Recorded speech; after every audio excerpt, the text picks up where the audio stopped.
नमस्कार साथियों, एवरग्रीन पाठशाला के यूट्यूब चैनल पर आप सभी का स्वागत है।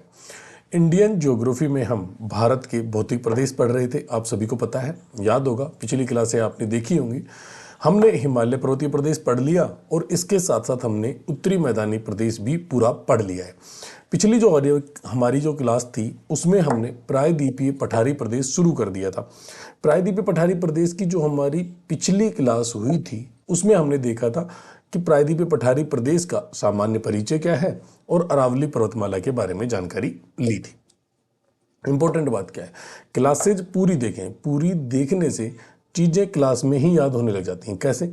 एक बार तो हम मैप पर समझने की कोशिश करते हैं, फिर हम उनके नोट्स बनाते हैं और लास्ट में हम उनका शॉर्ट रिवीजन भी करते हैं। जैसे आप बोर्ड पर देख रहे होंगे कि अरावली का हमने शॉर्ट में रिवीजन किया हुआ है। पिछली क्लास का लास्ट पेज था ये हमारा, या लास्ट स्लाइड थी हमारी, जहां हमने अरावली का ऐसे रिवीजन किया था। अब बात करें आज हम कुछ पहाड़ियाँ पढ़ेंगे। सबसे पहले हम अरावली का एक बार रिवीजन कर लेते हैं। उससे भी पहले आप वीडियो को लाइक करें, अपने दोस्तों को शेयर करें, ज़्यादा से ज़्यादा लोगों को हमारे चैनल के साथ जोड़ें ताकि वो भी इन क्लासों का फ़ायदा उठा सकें। आगामी एग्जाम्स में आप देखेंगे कि यहाँ से कितने अच्छे अच्छे क्वेश्चन पूछे जाएंगे और वो हमारी क्लास से डायरेक्ट रहेंगे, ये मैं आपको विश्वास दिलाता हूँ। अब शुरू करते हैं हम। सबसे पहले अरावली का एक हम रिवीजन कर लेते हैं दोबारा। ये जो अरावली पर्वतमाला है इसका निर्माण होता है प्री कैम्ब्रियन काल में। ठीक है, प्राचीनतम पर्वतमाला है। निर्माण के समय अरावली एक वलित पर्वतमाला थी, वर्तमान में अवशिष्ट पर्वतमाला के रूप में विद्यमान है। ये यहाँ लिखा हुआ है, देखो ये लिखा हुआ। अरावली की उत्पत्ति इस अरब सागर से मानी जाती है, इसलिए अरब सागर को अरावली का पिता कहा जाता है। ये बात भी आपको याद रखनी है। इसके बाद बात करें तो अरावली की लंबाई कितनी है, तो अरावली पालनपुर गुजरात से लेकर रायसीना दिल्ली तक टोटल 692 किलोमीटर में फैली हुई है।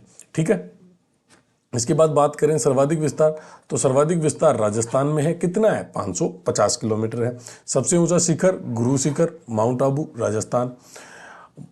धात्विक खनिज यहाँ पर पाए जाते हैं और ये महान जल विभाजक का कार्य करती है। कैसे करती है महान जल विभाजक का कार्य, ये मैं आपको बताता हूँ। महान जल विभाजक की बात करें तो अरावली जो है ना, अरावली ये मान के चलिए कि ये अरावली है। अगला पेज ले लेते हैं। जैसे कि ये अरावली है, ऐसे अरावली फैली हुई है। तो अरावली के पश्चिम की जो नदियां हैं वो अरब सागर में अपना जल ले जाती हैं और अरावली की पूर्व की जो नदियां हैं वो अपना जल बंगाल की खाड़ी में ले जाती हैं। इसलिए अरावली को जल विभाजक कहा जाता है। क्यों कहा जाता है? अरावली के पश्चिम की नदियां अपना जल अरब सागर में ले जाती हैं और अरावली के पूर्व की नदियां अपना जल बंगाल की खाड़ी में ले जाती हैं। जल विभाजक उसे कहा जाता है जो दो नदियों के समूह या किसी दो जल प्रवाहित नदियां होती हैं या अफवाह क्षेत्र होते हैं उनको अलग करता है, उसे कहा जाता है जल विभाजक। तो भारत का जो महान जल विभाजक है उसका भाग है अरावली, क्योंकि इसके पश्चिम की नदियां अरब सागर में जल ले जा रही हैं और इसके पूर्व की नदियां बंगाल की खाड़ी में जल ले जा रही हैं। ठीक है, ये बात आपको ध्यान रखनी है। अब बात करें हम आगे की। जब हम आगे की बात करेंगे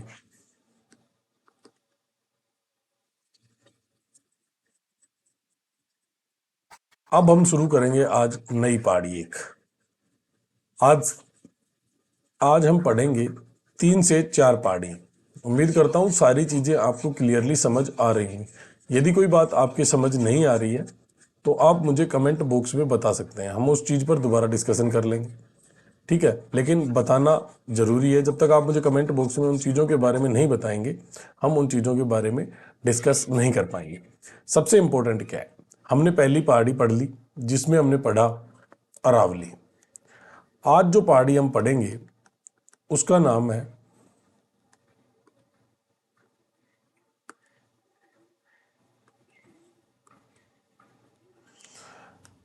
काठियावाड़ पहाड़ियाँ। कौन सी? काठियावाड़ पहाड़ियाँ।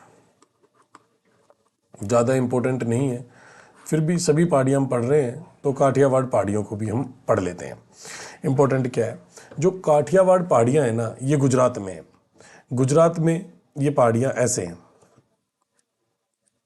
ये 3 ऐसी पहाड़ियाँ आपको देखने को मिलेंगी गुजरात में, और इन 3 पहाड़ियों के समूह को बोला जाता है काठियावाड़ पहाड़ियाँ।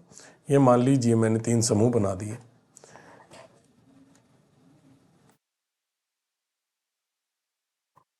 कौन कौन सी पहाड़ियों को मिलाकर काठियावाड़ पहाड़ियाँ बोला जाता है? ये हो गई गिर पहाड़ियाँ, ये हो गई गिरनार पहाड़ियाँ, और ये हो गई मांडव पहाड़ियाँ। इन तीनों पहाड़ियों को मिलाकर बोला जाता है काठियावाड़ की पहाड़ियाँ। ठीक है, काठियावाड़ जो पहाड़ियाँ हैं इनका सर्वोच्च शिखर है गोरखनाथ। कौन सा है? गोरखनाथ, सबसे ऊंची चोटी या सर्वोच्च शिखर।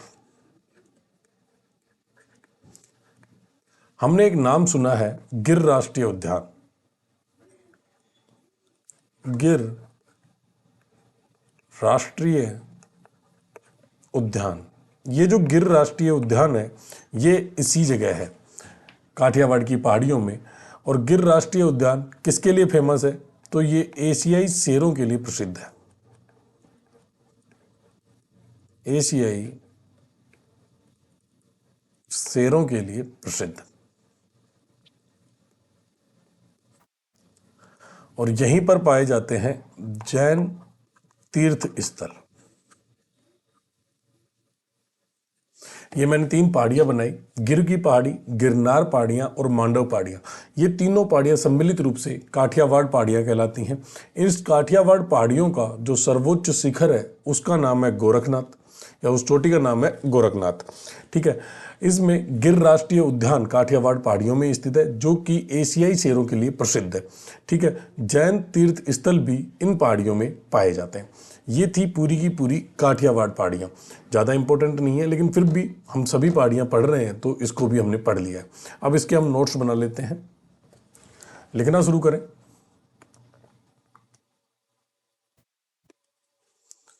पहला पॉइंट लगाएं,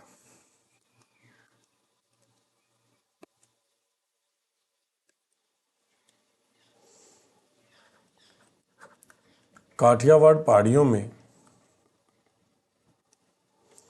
काठियावाड़ काठियावाड़ पहाड़ियों में काठियावाड़ पहाड़ियों में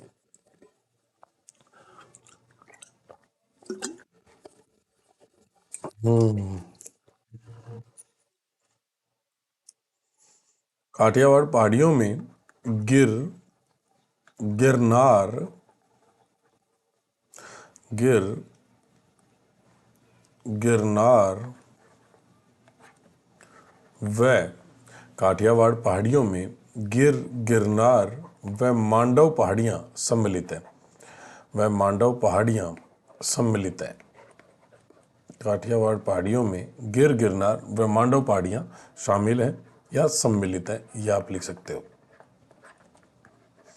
शामिल है।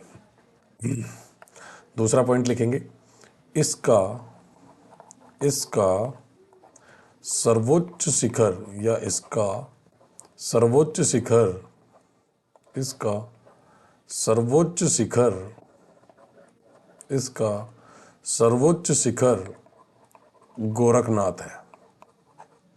इसका सर्वोच्च शिखर गोरखनाथ है। इन पहाड़ियों में, तीसरा बिंदु, इन पहाड़ियों में,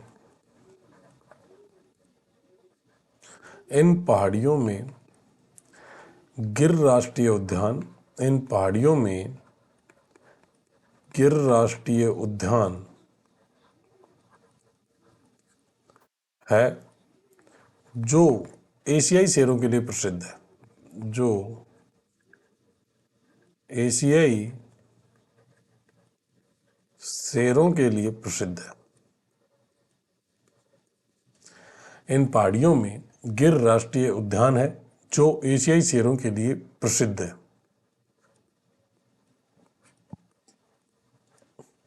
और चौथा बिंदु है इन पहाड़ियों में इन पहाड़ियों में इन पहाड़ियों में जैन तीर्थ स्थल स्थित हैं। समझ में आई चीजें? काठियावाड़ पहाड़ियों में गिरनार और मांडव पहाड़ियां शामिल हैं। इसका सर्वोच्च शिखर गोरखनाथ है। इन पहाड़ियों में गिर राष्ट्रीय उद्यान है जो एशियाई शेरों के लिए प्रसिद्ध है। इन पहाड़ियों में जैन तीर्थ स्थल स्थित है। ठीक है, यही चीज थी काठियावाड़ पहाड़ियों के बारे में जो हमें याद रखनी थी। 2 पहाड़ियां हम पढ़ चुके हैं, अरावली की पहाड़ियां, और अब पढ़ ली हमने काठियावाड़ पहाड़ियां। यदि कोई चीज आपकी समझ नहीं आ रही है तो आप मुझे कमेंट बॉक्स में बताएं, हम उस पर चर्चा करेंगे, दोबारा समझेंगे। अगर अब ये इसी क्लास की नहीं, अगर किसी पिछली क्लास की भी कोई चीज़ आपके समझ नहीं आई है तो आप मुझे पूछ सकते हैं। जैसे हमने पहला टॉपिक पढ़ा था भारत का सामान्य परिचय, उसकी कोई बात समझ नहीं आई, जैसे कर्क रेखा कहाँ कहाँ से गुजरती है, तो आप मुझसे पूछ सकते हैं। भारत का ऐतिहासिक स्वरूप समझ नहीं आया, वो भी पूछ सकते हैं। आप मुझसे पूछिए, हम दोबारा उस पर डिस्कशन करेंगे। ठीक है, अब हम आगे बढ़ते हैं और अब हम शुरू करते हैं विंध्याचल। कौन सा पर्वत शुरू करेंगे? विंध्याचल। तीसरा पर्वत है हमारा ये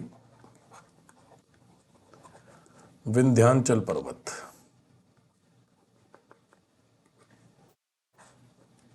सबसे पहले तो अब हम विंध्याचल पर्वत के बारे में बात करना शुरू करें। विंध्याचल पर्वत कुछ इस प्रकार से फैला है, ये मान लीजिए ये है विंध्याचल पर्वत।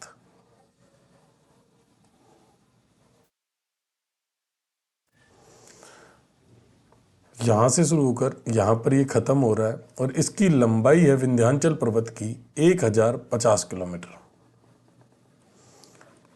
1050 किलोमीटर में फैला हुआ है। इसके विस्तार का क्रम क्या है? तो ये फैला हुआ है दक्षिण पश्चिम से उत्तर पूर्व के बीच में। दक्षिण पश्चिम से उत्तर पूर्व की दिशा में फैला हुआ है विंध्याचल पर्वत। लंबाई 1050 किलोमीटर है। इसका निर्माण हुआ है चूना पत्थर से। किससे? चूना पत्थर से बना है विंध्याचल, और ये एक ब्लॉक पर्वत है या खंड पर्वत है। कौन सा पर्वत है? खंड पर्वत है। खंड पर्वत विंध्याचल चूना पत्थर से निर्मित एक खंड पर्वत है जो कि दक्षिण पश्चिम से लेकर उत्तर पूर्व में 1050 किलोमीटर में फैला हुआ है।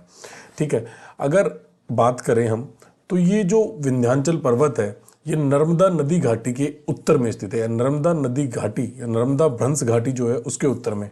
इसका मतलब नर्मदा नदी यहां से बहेगी। अगर हम बात करें तो ये मान लीजिए ये नर्मदा नदी बह रही है।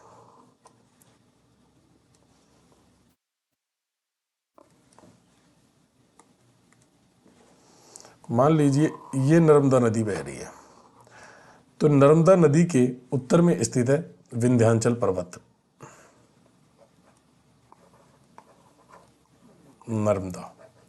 नर्मदा नदी के उत्तर में या नर्मदा नदी घाटी के उत्तर में स्थित है विंध्याचल पर्वत। और विंध्याचल पर्वत उत्तर भारत और दक्षिण भारत को अलग करता है। उत्तर भारत को दक्षिण भारत से अलग करता है। क्या करता है ये? जो विंध्याचल पर्वत है ये उत्तर भारत को दक्षिण भारत से अलग करेगा।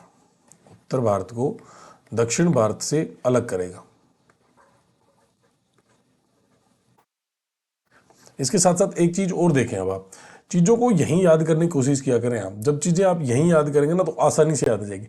अगर इसकी औसत ऊंचाई की बात करें तो इसकी औसत ऊंचाई है 700 से लेकर 1200 मीटर। विंध्याचल जो है ये चूना पत्थर से निर्मित एक पर्वत है और इसे एक खंड पर्वत है ना। इसके साथ साथ अगर बात करें तो ये भारत में किस तरह से फैला हुआ है, तो दक्षिण पश्चिम से लेकर उत्तर पूर्व की तरफ ये फैला हुआ है और 1050 किलोमीटर में फैला हुआ है। अगर इसकी औसत ऊंचाई की बात करें तो 700 से 1200 मीटर है। ये उत्तर भारत को दक्षिण भारत से अलग करता है और ये नर्मदा नदी घाटी है, नर्मदा भ्रंश घाटी के उत्तर में स्थित है। ये बात हमें याद रखनी है ना।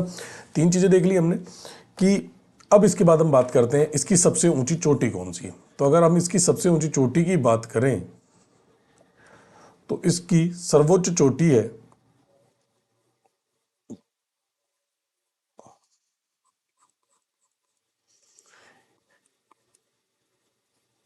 सद्भावना चोटी।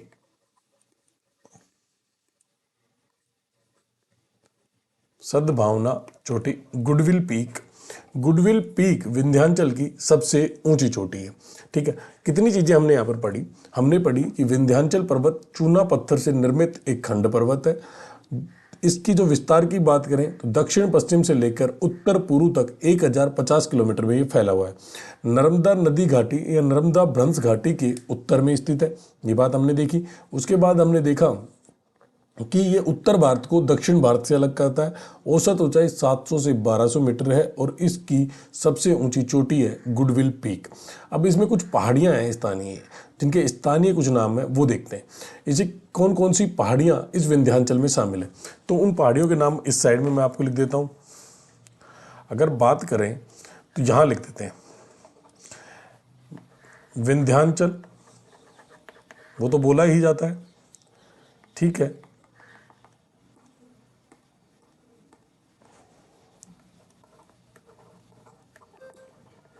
विंध्याचल,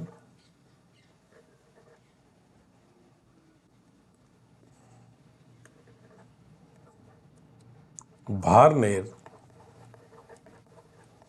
और तीसरी आप लिख लें कैमूर पहाड़ियां। ये पहाड़ियां हैं, ये इसी में सम्मिलित है। ये बात आपको याद रखनी है। इसके अलावा ये जो विंध्याचल है उसमें एक स्थान है, उस स्थान को मैं डिनोट कर देता हूं इस वाले से, डार्क ब्लू से। ये मान लीजिए कि वो स्थान है जिसके बारे में हमें लिखना है। ये स्थान है पन्ना, और पन्ना हीरे के उत्पादन के लिए जाना जाता है। पन्ना नामक जो स्थान है वो विंध्याचल पर्वत श्रेणी में स्थित है और ये मध्य प्रदेश में स्थित है और ये हीरे के उत्पादन के लिए जाना जाता है। विंध्याचल जो पर्वत है ये महान जल विभाजक का भाग है। क्या है? विंध्याचल पर्वत महान जल विभाजक का भाग है। महान जल विभाजक का भाग। कैसे? ये जो ऊपर गंगा नदी जाएगी ना, गंगा नदी को ये प्रायद्वीपीय पठारी नदी तंत्र से अलग कर देता है। गंगा नदी के अपवाह क्षेत्र को प्रायद्वीपीय पठारी प्रदेश की जो अपवाह तंत्र की नदियां हैं उनसे अलग करता है विंध्याचल। ये महान जल विभाजक का भाग है। ठीक है, कितनी चीजें हमने इसमें पढ़ी? 7 से 8 पॉइंट हम पढ़ चुके हैं और यही पॉइंट इंपॉर्टेंट है विंध्याचल में। ठीक है, एक बार फिर देख लें। विंध्याचल पर्वत की लंबाई की बात करें तो 1050 किलोमीटर है। विंध्याचल पर्वत दक्षिण पश्चिम से लेकर उत्तर पूर्व की दिशा में 1050 किलोमीटर में फैला हुआ है और ये भारत को 2 भागों में बांटता है। उत्तर भारत को दक्षिण भारत से अलग करता है। सबसे ऊंची चोटी की बात करें तो गुडविल पीक अर्थात सद्भावना चोटी। और अगर एक स्थान है पन्ना, पन्ना किसके लिए जाना जाता है? तो पन्ना है वो हीरे के उत्पादन के लिए जाना जाता है। विंध्याचल में विंध्याचल, भारनेर और कैमूर जैसी पहाड़ियां हैं। चूना पत्थर से निर्मित है, खंड पर्वत है, औसत ऊंचाई 700 से 1200 मीटर है, नर्मदा भ्रंश घाटी के उत्तर में स्थित है। ये सारी चीजें आएंगी विंध्याचल पर्वत में। यहीं एक ही पेज पर आपको सारी चीजें मिल गई। हाँ, अभी हम इसके नोट्स बनाएंगे वो अलग बात है, लेकिन जहां आपको चीजें समझ आई होंगी कि पूरा विंध्याचल हमने एक ही जगह पढ़ लिया, एक बार लास्ट में हम रिवीजन और करेंगे तो वहां भी हम इनको अच्छे से पढ़ लेंगे। ठीक है, ऐसा नहीं है 5 से 6 बार पढ़ेंगे। जब तक प्रायद्वीपीय पठारी प्रदेश चलेगा तब तक विंध्याचल को हम 5 से 6 बार पढ़ चुके होंगे।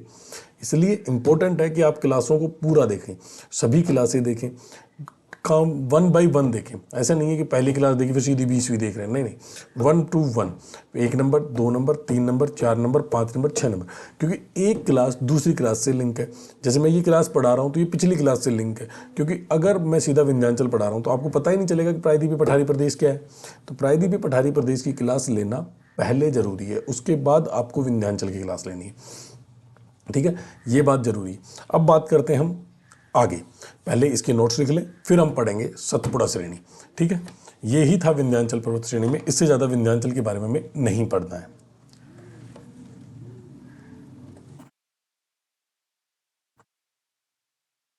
लिखिए पहला पॉइंट, विंध्याचल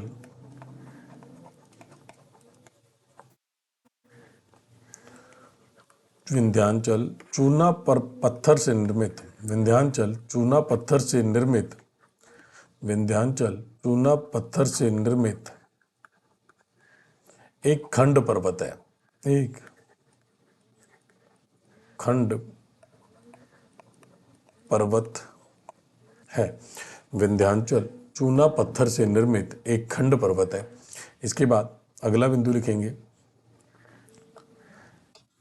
यह दक्षिण पश्चिम से लेकर, दक्षिण पश्चिम से, यह दक्षिण पश्चिम से उत्तर पूर्व की ओर, उत्तर पूर्व की ओर 1050 किलोमीटर में विस्तृत है, विस्तृत है। इसके बाद अगली बात करें, यह पर्वत, यह पर्वत, यह पर्वत उत्तर भारत को, यह पर्वत उत्तर भारत को, यह पर्वत उत्तर भारत को दक्षिण भारत से, उत्तर भारत को दक्षिण भारत से अलग करता है, से अलग करता है। अगला पेज, अगला बिंदु लिखेंगे, यह पर्वत नर्मदा ब्रंज घाटी के, नर्मदा ब्रंज घाटी के उत्तर में, यह पर्वत नर्मदा ब्रंज घाटी के उत्तर में,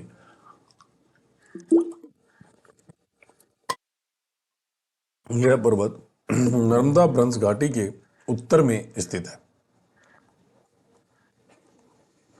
यह पर्वत नर्मदा ब्रंज घाटी के उत्तर में स्थित है। इसके बाद बात करें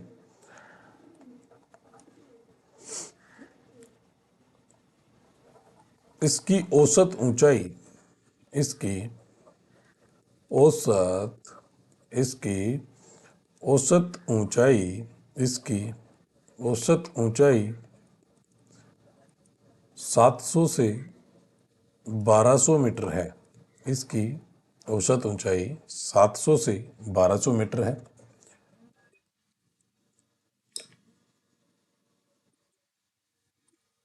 इसका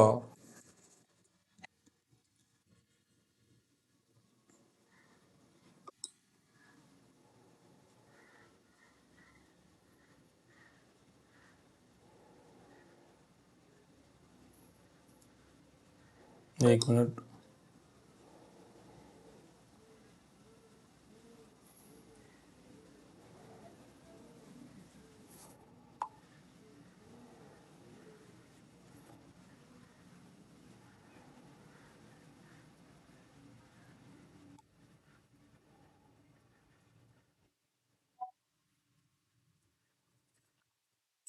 इसका,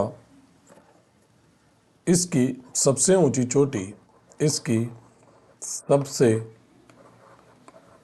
ऊंची चोटी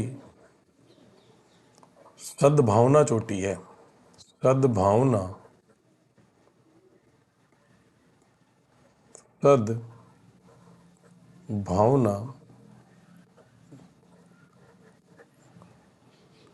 सद्भावना चोटी, ब्रैकेट में लिखो गुडविल,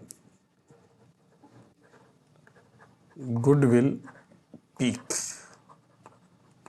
सद्भावना, इसकी सबसे ऊंची चोटी सद्भावना चोटी है।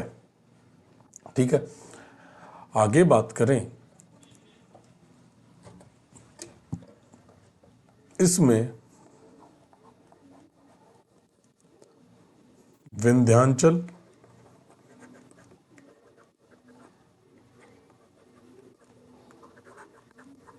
भारनेर और कैमूर जैसी पहाड़ियां सम्मिलित हैं।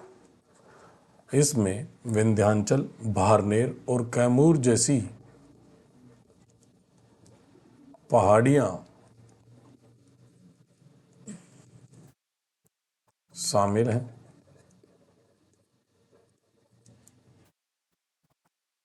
समझ गए। अगले पॉइंट की बात करें, विंध्याचल विंध्याचल महान जल विभाजक का विंध्याचल महान जल विभाजक का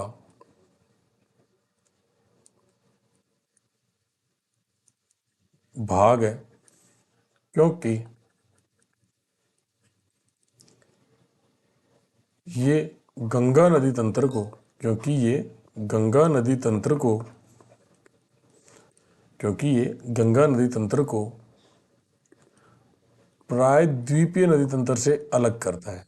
क्योंकि ये गंगा नदी तंत्र को प्रायद्वीपीय नदी तंत्र से क्योंकि ये गंगा नदी तंत्र को प्रायद्वीपीय नदी तंत्र से अलग करता है।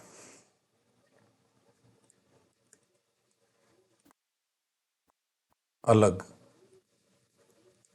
करता है। ये था विंध्याचल पर्वत। ठीक है, अगर अब बात करें हम आगे,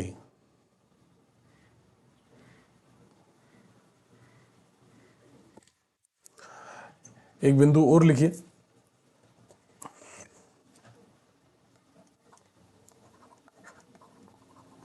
विंध्याचल में पन्ना नामक स्थान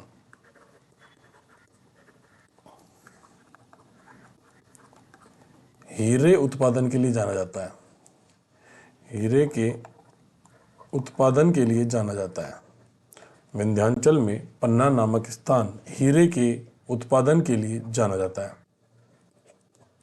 उत्पादन के लिए जाना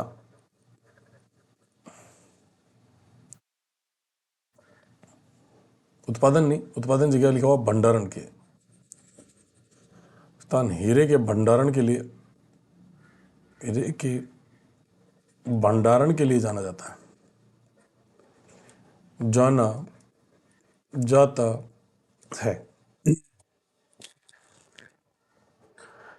ये था पूरा विंध्याचल पर्वत।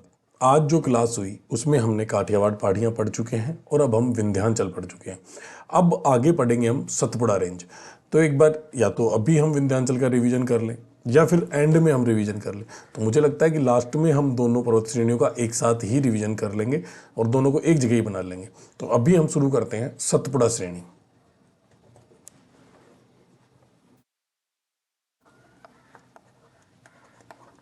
सतपुड़ा पर्वत। ठीक है, ये मान लीजिए सतपुड़ा श्रेणी है। ऐसे बना लेते हैं हम सतपुड़ा श्रेणी को।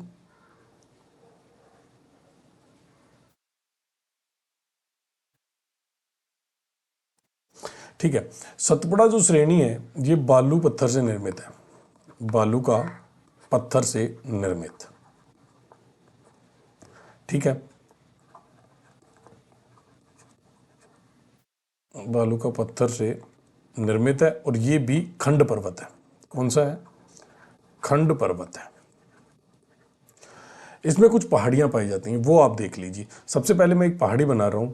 इस पहाड़ी का नाम है राजपीपला। सतपुड़ा श्रेणी में ये जो पहाड़ी है ये है राजपीपला।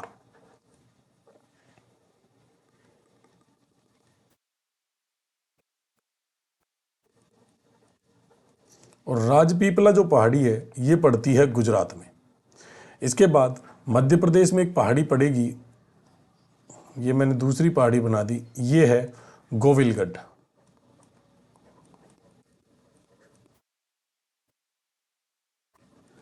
ये एमपी में है।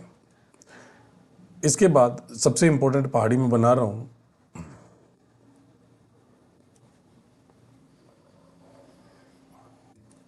ये है महादेव, महादेव की पहाड़ियाँ, और ये भी एमपी में। और एमपी के बाद मैं एक चीज़ और, एक पहाड़ी और बना रहा हूँ, और इस पहाड़ी का नाम है मैकाल पहाड़ियाँ, मैकाल, और ये भी एमपी में है। इंपॉर्टेंट क्या है, सबसे पहले हमें देखना है, मैंने 4 पहाड़ियाँ बताई, ये 4 ही इंपॉर्टेंट हैं, ये आपको याद रखनी। अगर इसकी लंबाई की बात करें हम, तो इसकी लंबाई पड़ती है 900 किलोमीटर। 900 किलोमीटर में विस्तार है सतपुड़ा रेंज का। कितने किलोमीटर में? 900 किलोमीटर में। औसत ऊंचाई की बात करें तो इसकी औसत ऊंचाई पड़ती है, औसत ऊंचाई, औसत ऊंचाई है 760 किलोमीटर। अब हमें क्या ध्यान रखना है, सबसे पहले महादेव की पहाड़ियां जो हैं वहां पर एक चोटी पाई जाती है, और उस चोटी का नाम है धूपगढ़। ये चोटी है धूपगढ़, धूपगढ़, ठीक है।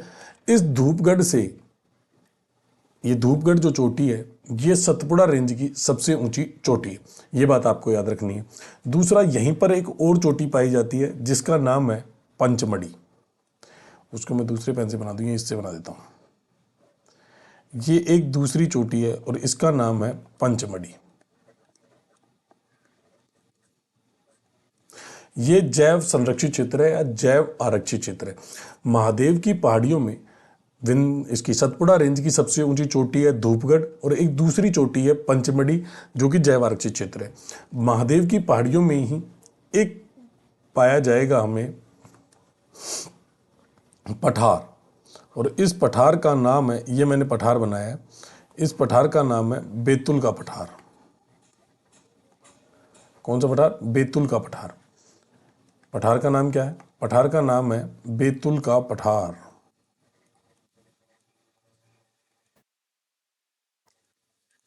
और इस बैतुल के पठार से तापी नदी या ताप्ती नदी का उद्गम होता है। कौन सी नदी का? ताप्ती नदी का।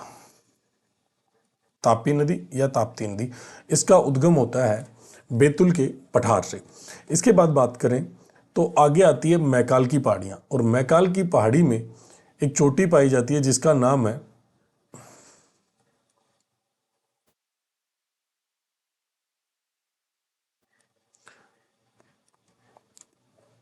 इस चोटी का नाम है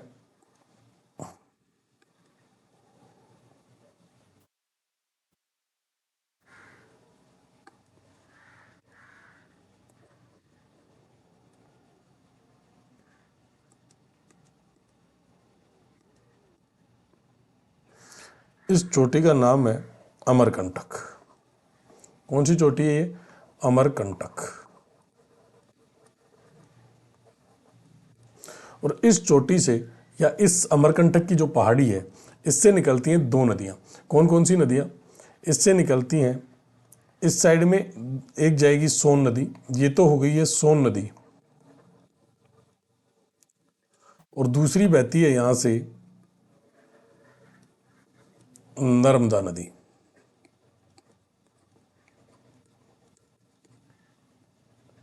सतपुड़ा श्रेणी, अब आप देखिए, ऊपर से बह रही है नर्मदा नदी और सतपुड़ा श्रेणी के दक्षिण से बह रही है तापी नदी। तो नर्मदा नदी घाटी और तापी नदी घाटी, या नर्मदा भ्रंश घाटी और तापी भ्रंश घाटी के बीच में स्थित है सतपुड़ा रेंज। ये बात आपको याद रखनी है, ठीक है। ये थी पूरी की पूरी सतपुड़ा पर्वत श्रेणी। कोई बात, कोई बिंदु आपको समझ नहीं आया तो आप मुझसे कमेंट बॉक्स में दोबारा पूछ सकते हैं। एक बार फिर बात करते हैं।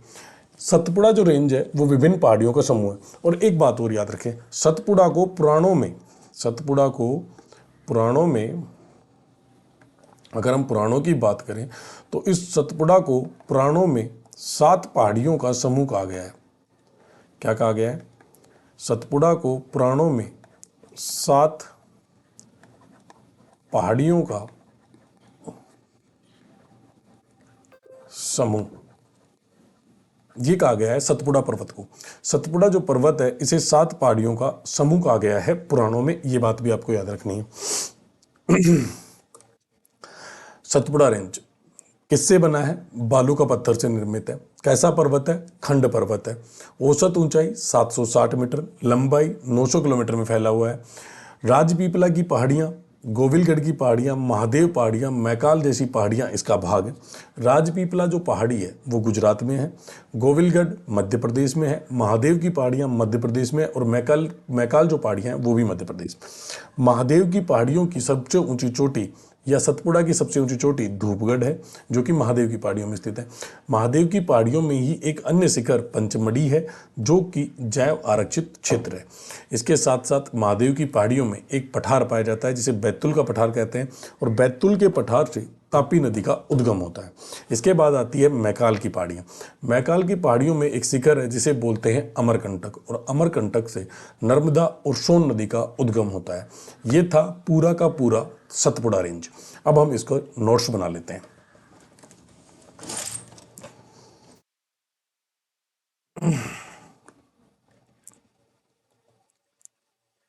लिखना शुरू कीजिए। एक मिनट, आज आवाज़ थोड़ी खराब हो रही है।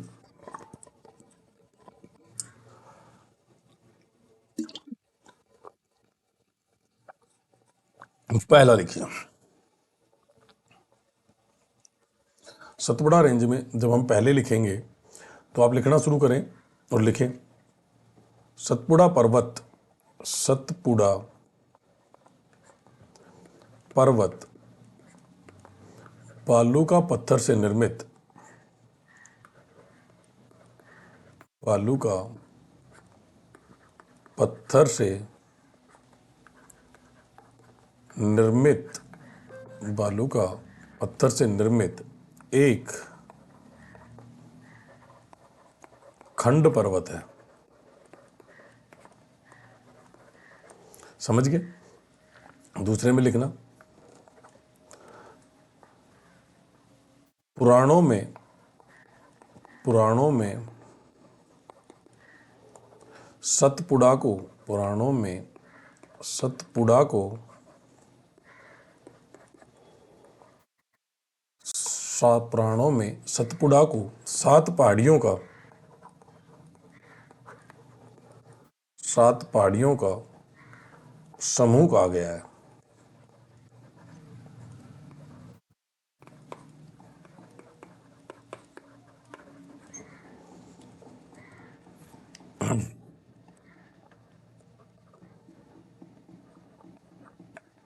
सतपुड़ा में विभिन्न पहाड़ियां हैं, विभिन्न पहाड़ियां सम्मिलित हैं।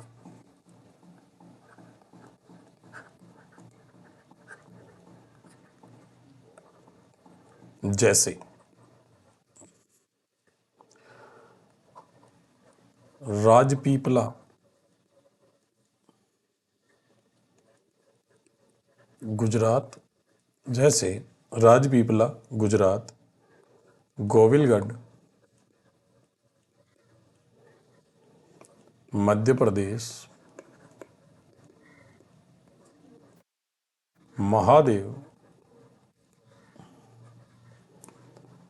मध्य प्रदेश,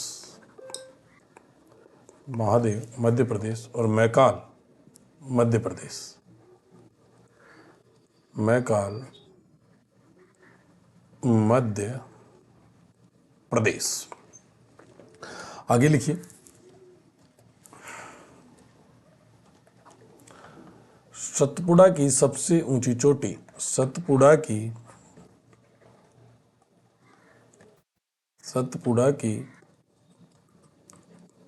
सबसे ऊंची चोटी, सतपुड़ा की सबसे ऊंची चोटी धूपगढ़ है, धूपगढ़ है, जो महादेव की पहाड़ियों में स्थित है, जो महादेव की पहाड़ियों में है, पहाड़ियों में है।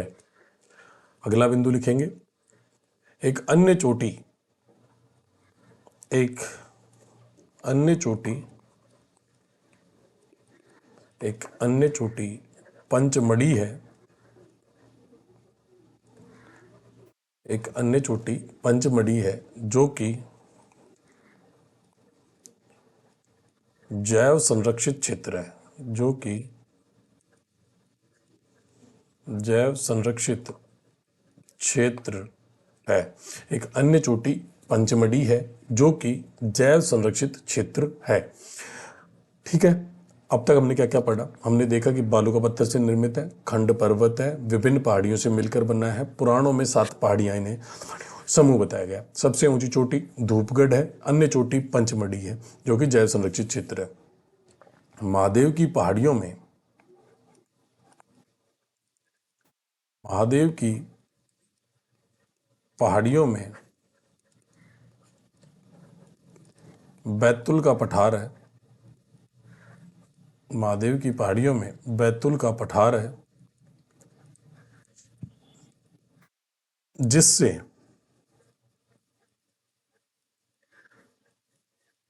तापी नदी का, जिससे तापी नदी का उद्गम होता है।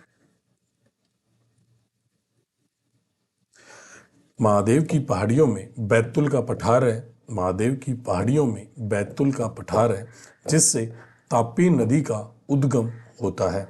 महादेव की पहाड़ियों में बैतुल का पठार है जिससे तापी नदी का उद्गम होता है। आगे बात करें,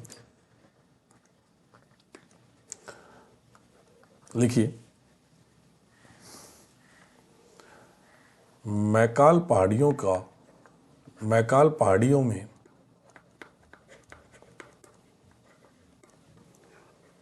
की सर्वोच्च चोटी, मैकाल पहाड़ियों की सर्वोच्च चोटी अमरकंटक है, अमरकंटक है। मैकाल पहाड़ियों की सर्वोच्च चोटी अमरकंटक है जिससे नर्मदा और, जिससे नर्मदा और सोन नदियों का, जिससे नर्मदा और सोन नदियों का उद्गम होता है। मैकाल पहाड़ियों की सर्वोच्च चोटी अमरकंटक है जिससे नर्मदा और सोन नदियों का उद्गम होता है। सतपुड़ा श्रेणी, सतपुड़ा श्रेणी नर्मदा और तापी भ्रंश घाटियों के, तापी, सतपुड़ा श्रेणी नर्मदा और तापी भ्रंश घाटियों के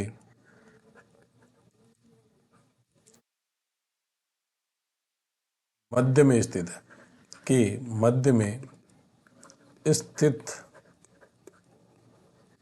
है। समझ गए? सतपुड़ा श्रेणी नर्मदा और तापी भ्रंश घाटियों के मध्य में स्थित है।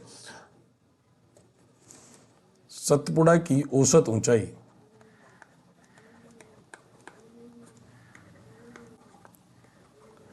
सतपुड़ा की औसत ऊंचाई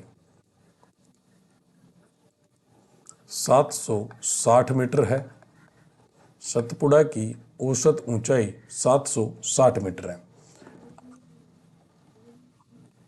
सतपुड़ा का विस्तार, सतपुड़ा का विस्तार,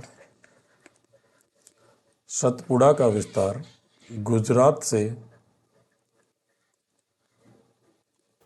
छत्तीसगढ़ तक, गुजरात से छत्तीसगढ़ तक, सतपुड़ा का विस्तार गुजरात से छत्तीसगढ़ तक 900 किलोमीटर में है, 900 किलोमीटर में है। ये था पूरा सतपुड़ा रेंज। अब हम इन दोनों पर्वत श्रेणियों का रिवीजन कर लेते हैं। काठियावाड़ श्रेणी में कुछ रिवीजन करने लायक है नहीं। गिर, गिरनार, मांडव श्रेणी पर्वत श्रेणियाँ शामिल है, वो पहाड़ियाँ शामिल है। गोरखनाथ सबसे ऊंची चोटी है और गिर राष्ट्रीय उद्यान स्थित है, एशियाई शेरों के लिए जाना जाता है और जैन तीर्थ स्थल है। अब हम विंध्याचल और इसका एक बार रिवीजन करते हैं। मैं बनाता हूँ, ब्लैक पेन से मैंने बना लिया विंध्याचल। सीधा बनाऊंगा, आप ये ना सोचें कि तिरछा बन, वैसे ही बनाएंगे जैसे हमने पहले बनाया था ना। वो हमने मैप पर समझा दी। ये मान लीजिए विंध्याचल है, कौन सा पर्वत है?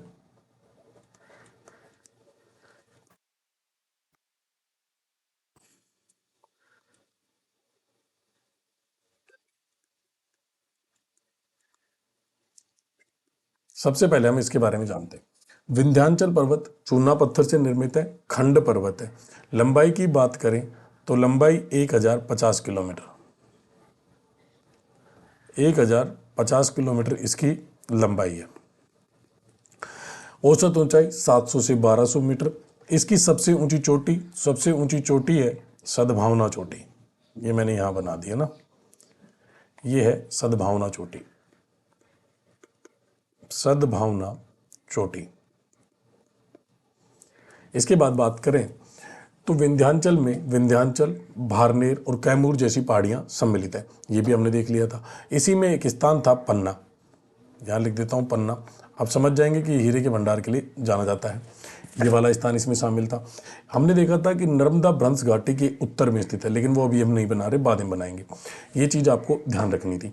ये तो था पूरा विंध्याचल। विंध्याचल में से ज़्यादा कुछ नहीं था। उत्तर भारत को दक्षिण भारत से अलग करता है। ये सब चीज़ें हमने पढ़ ली। अब इसके बाद बात करते हैं हम सतपुड़ा रेंज की। अब मैं बना रहा हूँ ग्रीन पेन से सतपुड़ा।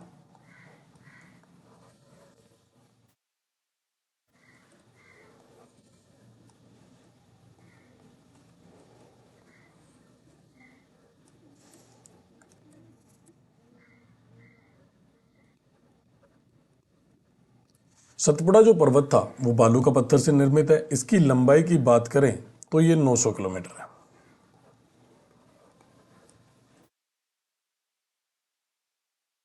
ठीक है। राजपीपला, महादेव, मैकाल जैसी पहाड़ियां इसमें शामिल है। राजपीपला, महादेव, मैकाल, गोविलगढ़ जैसी पहाड़ियां सतपुड़ा में शामिल है। सबसे पहले बात करें तो सर्वोच्च शिखर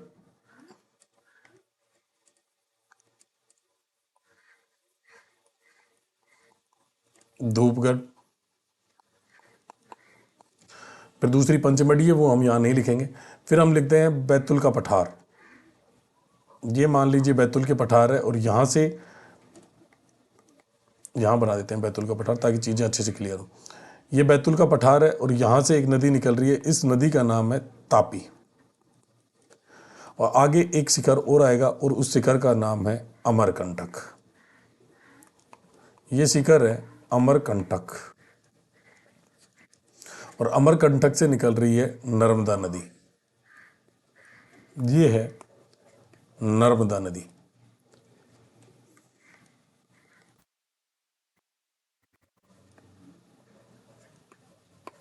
नर्मदा, ठीक है। एक दूसरी नदी इस साइड में निकल रही है और उस नदी का नाम है सोन। औसत ऊंचाई 760 मीटर। इसके बाद आप एक पर्वत श्रेणी और पढ़ेंगे जो हम बाद में देखते हैं, और यहां पर है अजंता की पहाड़ियां। इसको बना देता हूं मैं, इस वाले से पेन बदल लेता हूं, मैं यहां से बना देता हूं।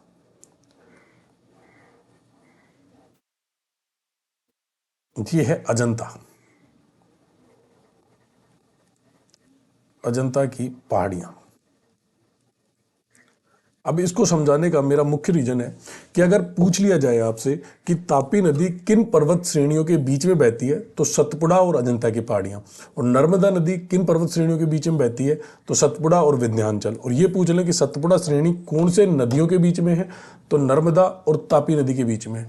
ये पूछ लें कि नर्मदा नदी के उत्तरी साइड में कौन सी पर्वतमाला स्थित है, तो विंध्याचल। ये पूछ लें कि नर्मदा के दक्षिण में, तो सतपुड़ा। तापी के उत्तर में सतपुड़ा, तापी के दक्षिण में अजंता।